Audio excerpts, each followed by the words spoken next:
रात के करीब 1 बजने को थे और पंकज पुरानी यादों में मसरूफ था।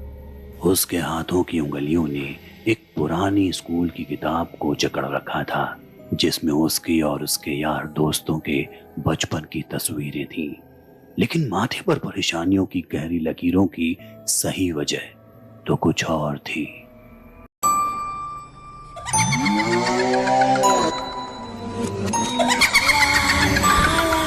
दरअसल उस तस्वीर में एक और धुंधला चेहरा नजर आ रहा था। वो चेहरा था मिस्टर आशीष राणे का। आशीष राणे, पंकज के स्कूल के टीचर, जो 4th कक्षा तक उसके पसंदीदा टीचर भी थे। लेकिन उसके बाद क्या हुआ? अपने सिर को तकिए से सटाए पंकज उन ख्यालों को अपने जहन से फासला रखने की नाकाम कोशिश कर रहा था, लेकिन सारी कोशिशें बेकार थीं। अब ना सिर्फ वो ख्याल बल्कि ख्यालों के साथ उस खौफनाक मंजर की जस की तस तस्वीरें भी पंकज की धड़कन को दहला रही थीं। पंकज याद करता है उसके स्कूल का वो आखिरी दिन, जब वो क्लास में बैठा अपने पसंदीदा टीचर मिस्टर आशीष राणे के आने का इंतजार कर रहा था। आशीष राणे वक्त के पाबंद थे और कभी किसी हालत में घड़ी की सुइयों को खुद से आगे नहीं निकलने देते थे। मगर आज ना जाने क्या हुआ था। वक्त बीत तो रहा था लेकिन कट नहीं रहा था। तभी अचानक क्लास की आखिरी बेंच पर बैठे पंकज की नजरें दीवार पर पड़ रही किसी परछाई से जा टकराई। कोई था वहां जो दूसरों से छिप छिप कर उसे देख रहा था। पंकज शायद अकेला ही था जिसने महसूस किया। वो जरूर बेचैन था, लेकिन उस बेचैनी को करीब से महसूस करने की ख्वाहिश उसे उस परछाई की तरफ खींच रही थी। जैसे जैसे उसके कदम इस फासले को तय कर रहे थे, वैसे वैसे ये दूरी इजाफा कर रही थी। तभी पंकज की नजरें दोबारा उस परछाई पर पड़ी, लेकिन इस बार एकदम साफ तरह से। उसने देखा कि वो कोई और नहीं, उसके सर मिस्टर आशीष राणे हैं। लेकिन ये उसे देख ऐसे क्यों भागने लगे? ये देख उसने थोड़ी ऊंची मगर तीखी आवाज में पूछा, अरे सर, आप यहाँ क्या कर रहे हैं? आज क्लास में नहीं आए? हम सब आपका इंतजार कर रहे थे। हकीकत तो ये थी कि इंतजार तो मिस्टर आशीष राणे भी कर रहे थे, लेकिन अपनी रिहाई का। पंकज की नजरें अब भी जवाब तलाश रही थी, लेकिन स्कूल में अचानक पसरा सन्नाटा अशांत कर रहा था। ये वो मंजर था जब 9 साल का पंकज बेचैनी, खौफ, दहशत या फिर किसी भी तरह के डर से सही मायने में वाकिफ नहीं था।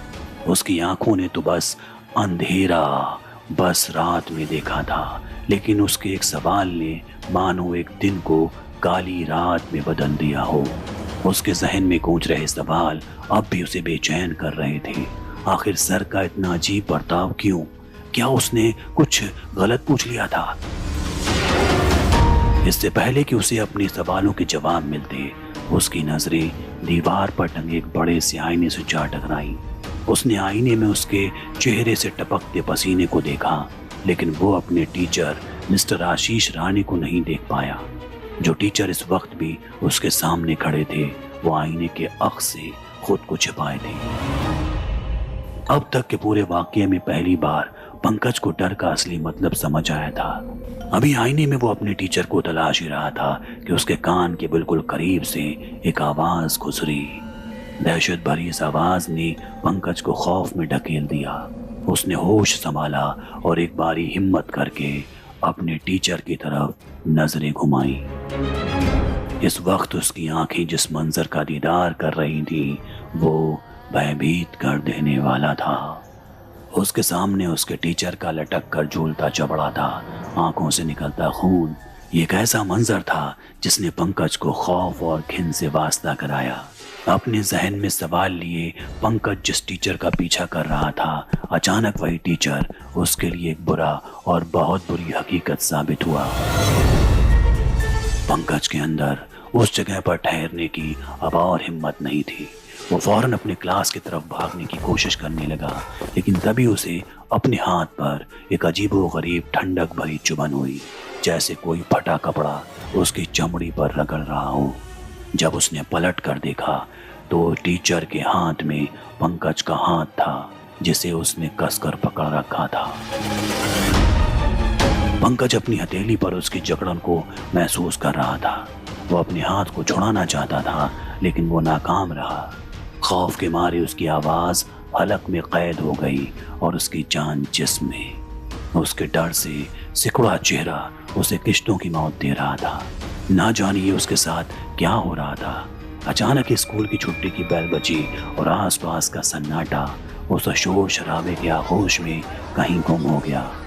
पंकज ने महसूस किया कि स्कूल की वो घंटी उसके लिए एक नई जिंदगी बनकर आई थी, क्योंकि अब तक जिससे वो भाग रहा था वो खुद ब खुद उसकी आंखों से ओझल हो चुका था। सारे बच्चे अगल बगल भाग रहे थे, लेकिन पंकज के जहन में अब भी वो ख्याल जस के तस चस्पा पड़े थे।